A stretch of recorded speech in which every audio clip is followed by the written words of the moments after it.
lagi ya. Tajuk sains tahun 6, tajuk kelajuan. Kita nak tengok apakah faktor yang mempengaruhi kelajuan hari ni ya. Boleh rujuk buku teks. Apa tu kelajuan ni secara untuk mengingatkan semula lah. Kelajuan ialah ukuran cepat atau lambat sesuatu objek yang bergerak dari suatu tempat ke satu tempat yang lain. Okay. Unit kelajuan saya dah terangkan hari itu, sentimeter per saat. cm ini adalah per saat. Meter per saat. M ada sengkang S. Okay, meter per saat. Kilometer per jam. Okay, ini unit-unit kelajuan. Okay. Kita nak tengok hubungan antara kelajuan dengan jarak. Okay, kelajuan sesuatu objek akan bertambah ya jika objek itu bergerak lebih jauh dalam masa yang ditetapkan. Okay, ini antara kelajuan dengan jarak. Macam mana jarak boleh mempengaruhi kelajuan? Okay, apabila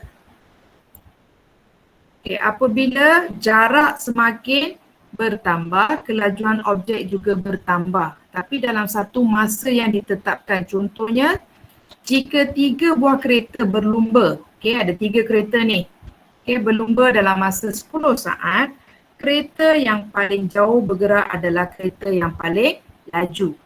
Nampak? Dia boleh bergerak sejauh 150 meter dalam masa 10 saat.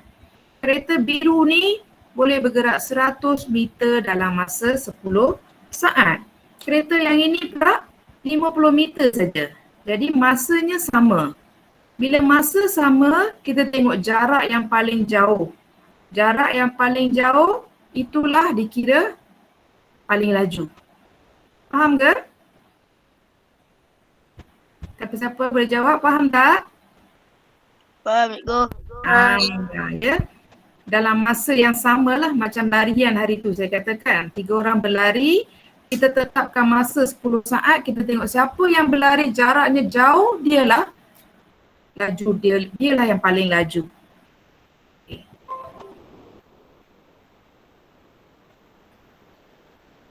Okay, sekarang kita nak tengok hubungan antara kelajuan dengan masa. Tadi kelajuan dengan jarak. Maksudnya bila kelajuan dengan jarak, masa ditetapkan. Ini kita tetapkan jarak. Macam lari Sukantara tu kan, 100 meter, siapa paling cepat masa dia? Dialah yang nombor 1. Okay.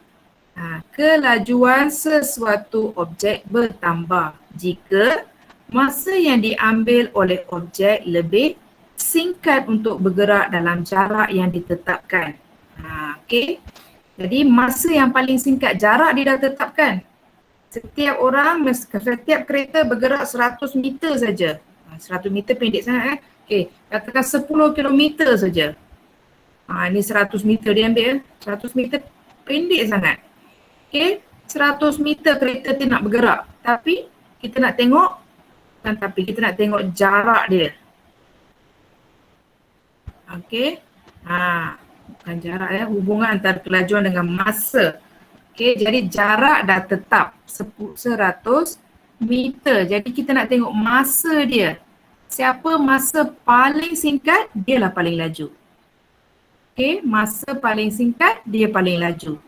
Yang tadi jarak paling jauh dia pergi, okay, dalam masa yang ditetapkan, dialah paling laju. Itu 2 faktor hubungan tu. Okay, macam mana nak mengira kelajuan? Okay, kelajuan cara kiraan dia, jarak. Kita gunakan 2 benda yang tadilah, jarak dengan masa. K adalah kelajuan. Okay.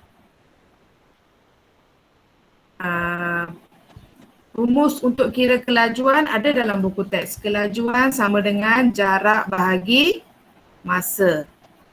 Kelajuan jarak bahagi masa. Okay, ini contoh dia. Okay, sebuah kapal terbang mengambil masa 2 jam untuk bergerak sejauh 600 kilometer. Berapakah kelajuannya? Okey, kelajuan ini adalah formula tadi. Kelajuan sama dengan jarak bahagi masa. Okey. Jadi jarak kita dah tahu tadi 600 kilometer. Masa adalah 2 jam. Okey. Jadi kelajuan sama dengan ambil jarak tadi 600 bahagi dengan 2 jam. Tulis sekali dengan unit ya. Nanti baru awak boleh tahu unit untuk kelajuan. Jadi 600 bahagi 2 dapatlah 300. Kilometer ni tulis balik per jam. Tulis semula. Okay, ini cara pengiraan. Bila dia kata kira jarak, kita pusingkan formula ni lah. Okay, kita akan tengok contoh. Okay, jadi rumusan apa yang kita belajar hari ni, 2 perkara je. Semakin bertambah jarak dalam masa yang ditetapkan, semakin bertambah kelajuan. Semakin singkat dalam jarak yang ditetapkan, singkat masa, semakin bertambah kelajuan. Macam mana nak tambah kelajuan? Senang je. Tambah jarak dan juga pendekkan masa. Lajulah tu. Itu je. Okey. Macam mana nak tambah kelajuan? Tambah jarak dan juga pendekkan masa. Boleh ingat tu? Okey.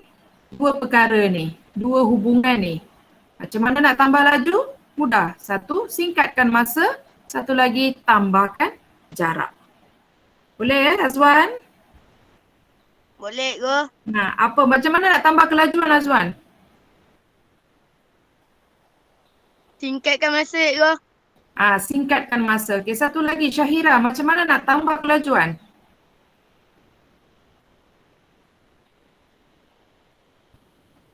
Akila boleh? 1 Azwan dah jawab dah, yang kedua tu. Singkatkan masa. 1 lagi kita tambahkan jarak dalam masa yang ditetapkan. Okey, sekarang keluarkan buku aktiviti. Kita tengok muka surat 62. Okey, tengok muka surat 62.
Okey, semua dah buka buku surat 62.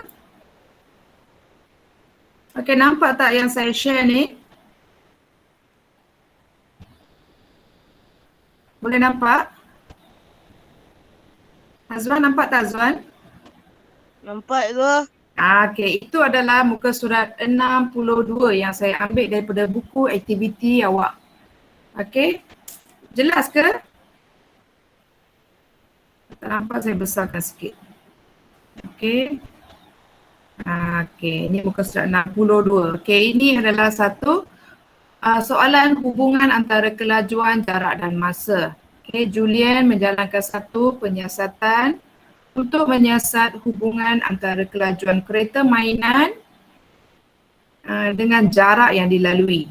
Daya untuk menolak kereta mainan adalah berbeza, manakala masa penyiasatan adalah sama. Apa yang sama adalah masa. Masa adalah sama. Jadi, awak bandingkan kereta mainan P dengan kereta mainan Q. Okay, masa sama 5 saat. Okey, berdasarkan gambar tu, kereta mainan mana yang paling bergerak lebih jauh dalam masa 5 saat? Siapa boleh jawab walaupun saya dah paparkan jawapan? P. Kereta mainan P. Awak tengok gambar pun tahu sebab dia bergerak lebih jauh. Okay, beri satu inference. Inference maksudnya sebab. Kenapa awak kata P lebih jauh? Kerana Kerana ditolak. ia lagi. Ya, Azwan? Apa bagi man? Tak dengar Azwan? Kerana tolak jarak bagi man. Lain saya tak kuat. Okey. Kerana dia tolak dengan daya yang lebih kuat. Okey, jawapan ada tuan saya bagi tu. Okey. Okey, seterusnya bandingkan kelajuan kereta P dengan Q. Okey, jadi awak boleh kata kereta mainan P bergerak lebih laju daripada kereta mainan Q. Okey. Okay, seterusnya tengok, nyatakan pemboleh ubah yang dimalarkan. Malar maksudnya yang sama sepanjang eksperimen. Apa yang sama tadi saya kata masa, betul tak? Okey, dalam soalan tidak bagi masa penyiasatan adalah sama. Okey, seterusnya jenis kereta mainan pun mesti sama. Kemudian jarak keadaan permukaan landasan. Tak bolehlah satu kasar, satu licin. Dua-dua mestilah sama je. Okey. Ini muka surat 62. Okey, ini muka surat 63. Okey.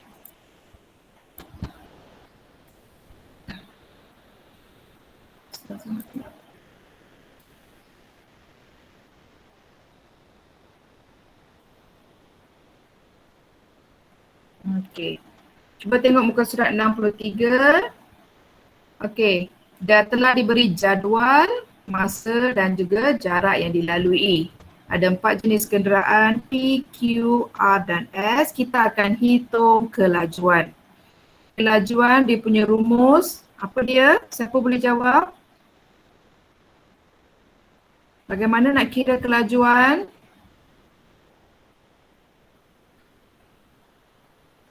Siapa boleh jawab?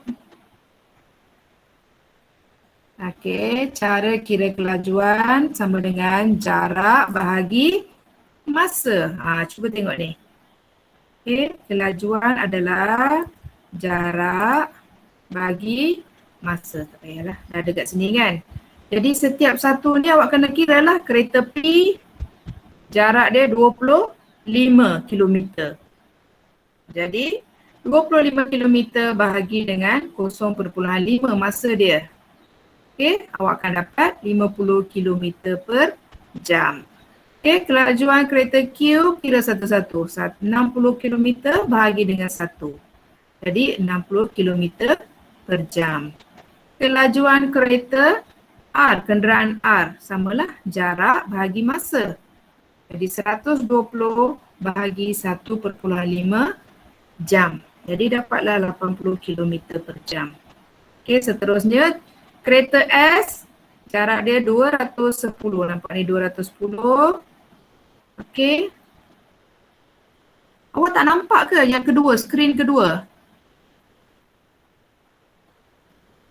Tak, cikgu.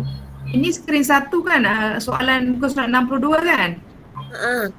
Okey, nanti saya tukar. Okey, saya ingatkan ada tadi.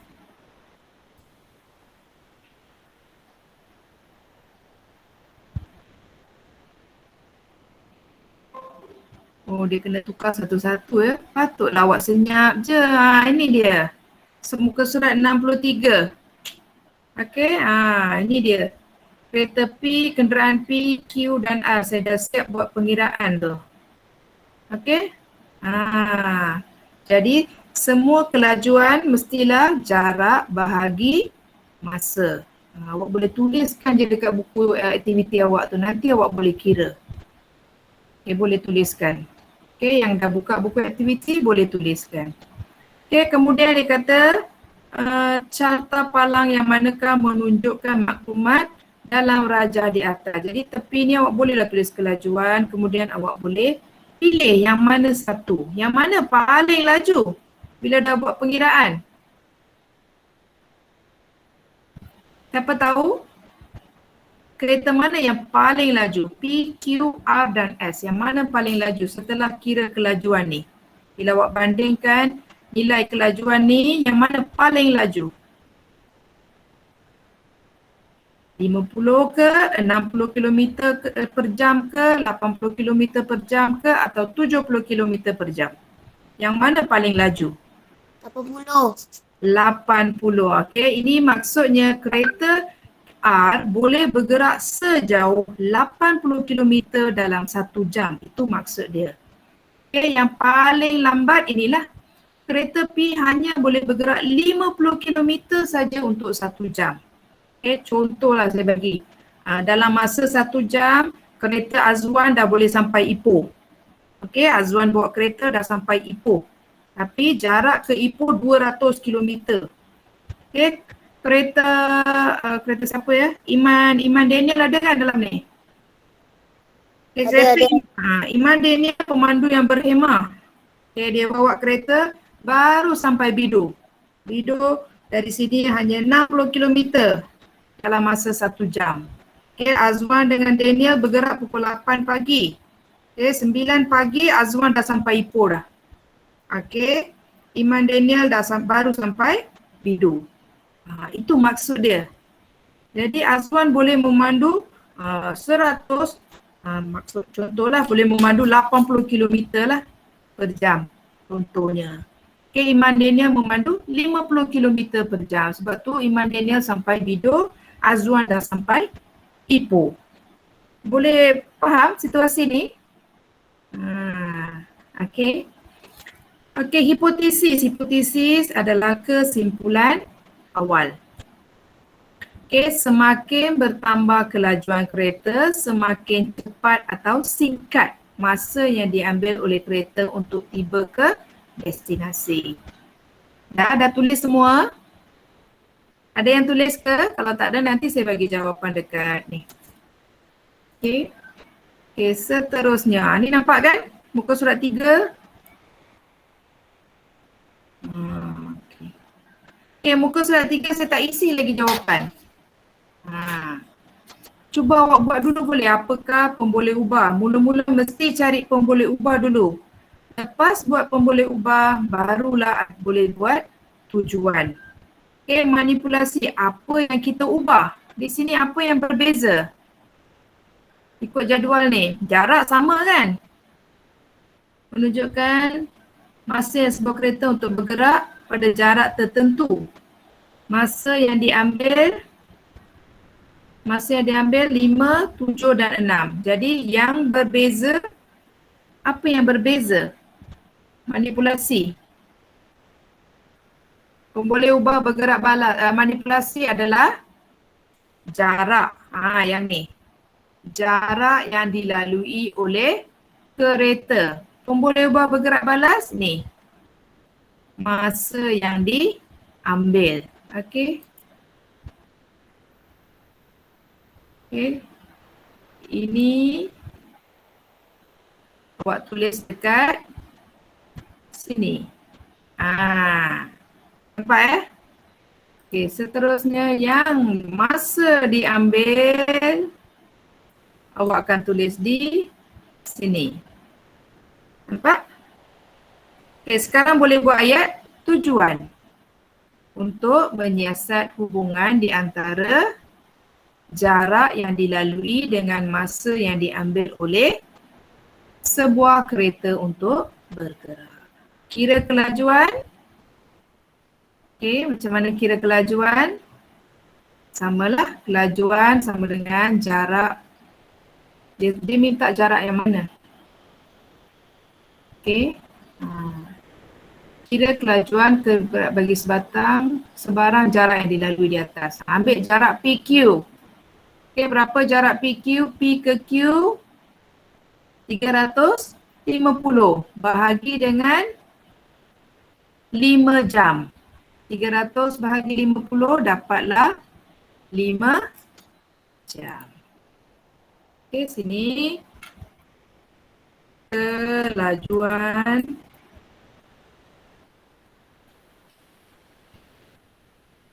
sama dengan jarak bahagi masa. Okey.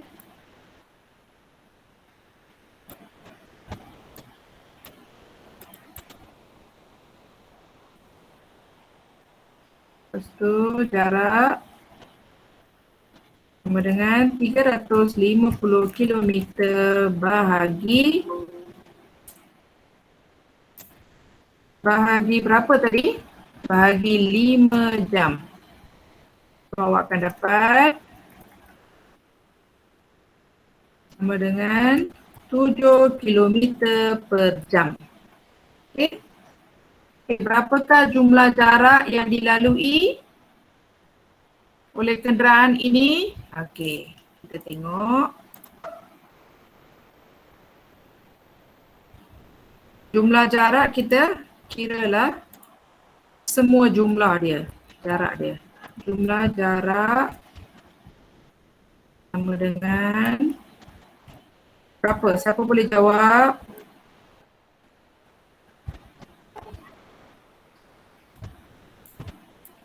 Jumlah jarak berapa tadi? 350 kilometer tambah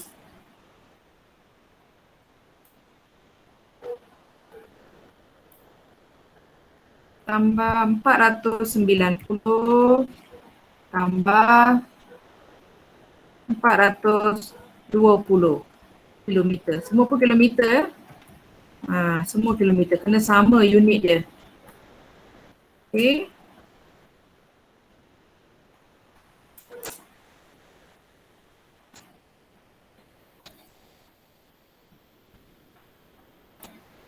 Awak salin ke jawapan? Sama dengan dapatlah 1260 kilometer. Apa kesimpulan yang boleh dibuat? Ada siapa boleh jawab? Semakin apa jarak yang dia lalui, semakin apa masa yang dia ambil untuk kereta tu sampai ke destinasi. Siapa boleh cuba? Azwan boleh cuba? Azwan boleh cuba, Azwan? Semakin apa? Semakin jauh. Okey, semakin jauh. Okey. Semakin jauh. Okey, semakin jauh, semakin apa? Semakin jauh jarak dilalui, semakin lama masa yang diambil untuk kereta itu sampai ke destinasi.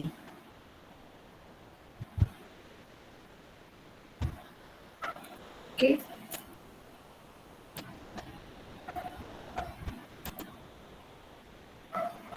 Okey, untuk muka surat seterusnya, muka surat 65, saya nak awak buat dulu 66. Awak buat dulu. Nanti saya sharekan jawapan. Boleh? Boleh tu. Boleh. Okey, cuba buat dulu. Ni saya dah bagi contoh, nanti kemudian tanda kehadirannya. Tolong tanda kehadiran. Okey, setakat ni ada apa-apa soalan? Nanti saya akan sharekan PowerPoint tu pada awak kalau nak tengok. Siapa yang nak boleh PM saya akan bagi. Okey.